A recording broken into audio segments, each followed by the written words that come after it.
सरम्बुल कुमारनाथ और पीछे जरूर भोला नहीं होगा भैया, नहीं जाना।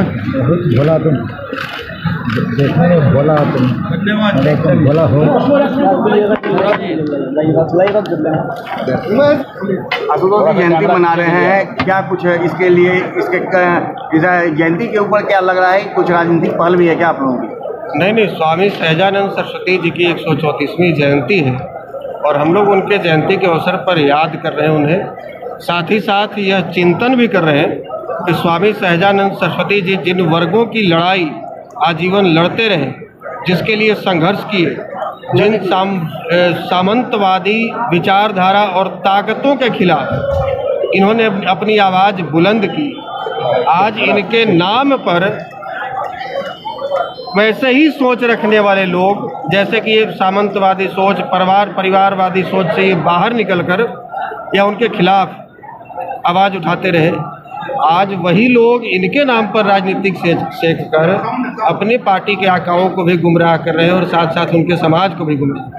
तो ये चिंतन करने का भी समय है, हम लोग चिंतन करने के लिए भी बैठे हैं। एक यूनिटी का भी संदेश दे रहे हैं क्या, कि हम लोग यूनिट हैं और आने वाले दिनों में जितनी भागीदारी है उतनी हिस्सेदारी मिलनी चाहिए?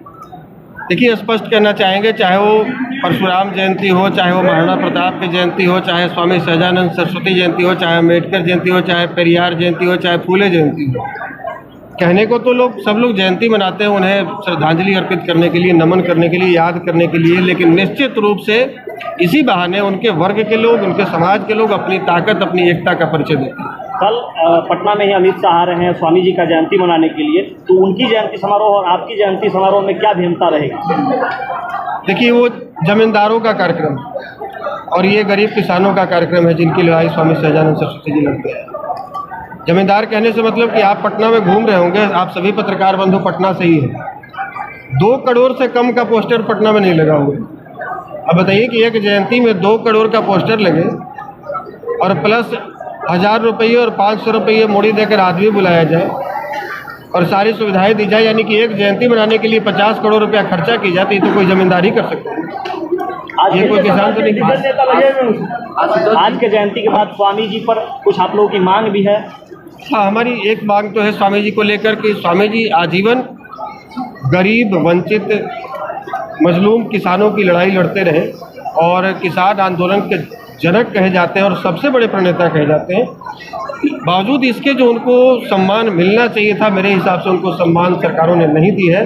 तो हम आज आप तमाम मीडिया बंधुओं के माध्यम से, जयंती के माध्यम से ये मांग करते हैं कि स्वामी सहजानंद सरस्वती जी को भारत रत्न से सम्मानित करे केंद्र सरकार। आशुतोष जी, भूमिहार ब्राह्मण को सम्मान देने की बात होती है, कौन पार्टी दे सकती है? आपकी नज़र में कोई पार्टी है? क्योंकि आप भाजपा को कह रहे हैं कि पैसा देकर बुलवाती है, महागठबंधन के कोई लोग हैं जो सम्मान देते हैं भूमिहार ब्राह्मण को?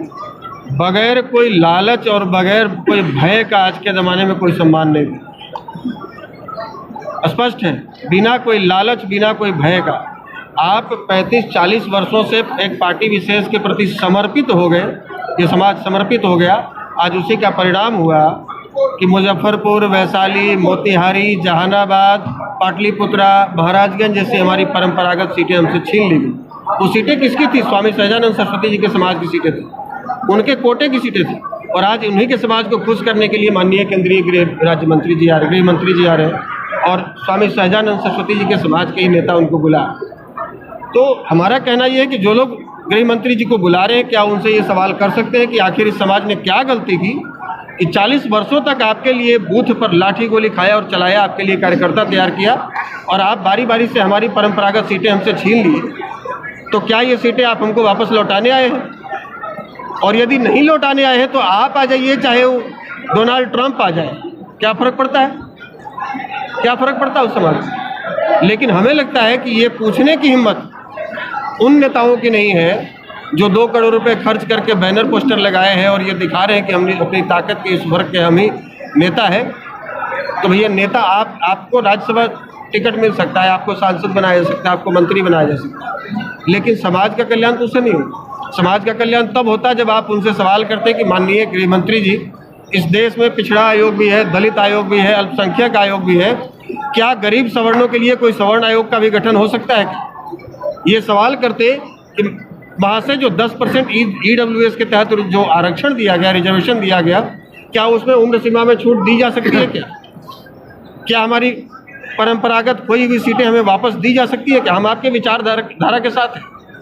हम आपके विचार के विरोधी नहीं, लेकिन अपना अपमान सह के, अपना सम्मान खो के हम आपके साथ खड़े नहीं रह सकते। और अब जो हमें सम्मान देगा हम उसके साथ जाने को। आशुतोष जी, एक सवाल और है। अपने समाज की गोलबंदी के लिए आप पूरा बिहार घूम रहे हैं, देश घूम रहे हैं, लेकिन बावजूद इसके जब चुनाव आते हैं तो इसी समाज में फूट होती है। सभी समाजों में होती है, लेकिन इस समाज में ज़्यादा।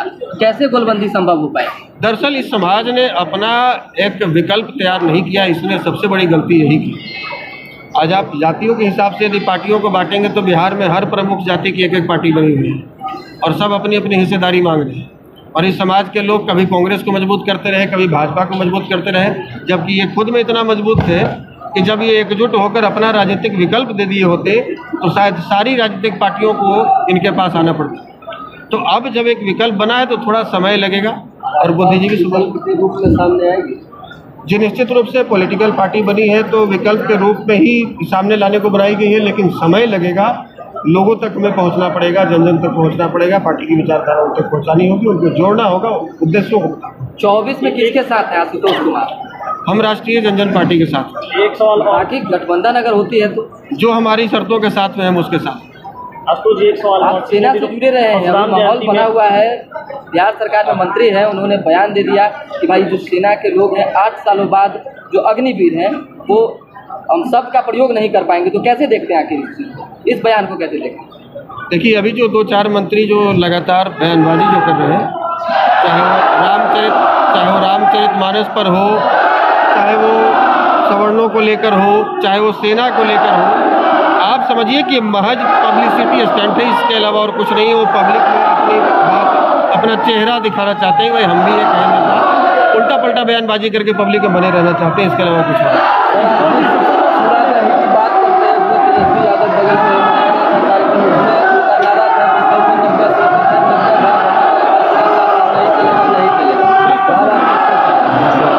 अब ये उनका विचार हो सकता है, हमारा तो विचार है कि जो लोग आपस में संघर्ष कर रहे थे बेवजह कहा वो साथ में चले, और उस समय उन्होंने सहमति भी जताई। और उसी हॉल में, जिस हॉल में कार्यक्रम में बाद में 10 तो यदि मिनट पर विचारधारा बदलेंगे तो कैसे होगी? फिर तो जनता भी अपना विचार बदल ही लेगी, सामने वाला भी अपना विचार बदल लेगा। आपको अपने विचार पर तटस्थ रहना पड़ेगा, तभी सामने वाला भी अपने विचार पर तटस्थ रहेगा। जदयू के प्रदेश कार्यालय में भी ऐसे नारा लग रहा है, जबकि आपके समाज के राष्ट्रीय अध्यक्ष भी मौजूद है। हमारे समाज कहा गया कि 10% वाले जो लोग, हमारे समाज के जो राष्ट्रीय अध्यक्ष जी हैं उनसे तो उन्हीं के लोकसभा क्षेत्र में सवाल किया गया तो उन्होंने क्या दिया कि नहीं, हमसे कोई जाति से संबंधित, समाज से संबंधित सवाल, तो वो मानने को तैयार ही नहीं है। वो मानने को तैयार ही नहीं है, इसलिए जब वो मानने को तैयार नहीं तो हम क्यों माने? तो सवर्ण समाज को आपका कहना है विकल्प ढूंढना चाहिए, विकल्प बनाना चाहिए। आप सक्षम है, बना सकते हैं, और पूरे देश स्तर पर एक राजनीतिक विकल्प दे सकते हैं, बजाय आप दूसरी पार्टियों का झंडा ढोए, बजाय आप दूसरी पार्टियों को मजबूत करें। ठीक है, थैंक यू, धन्यवाद।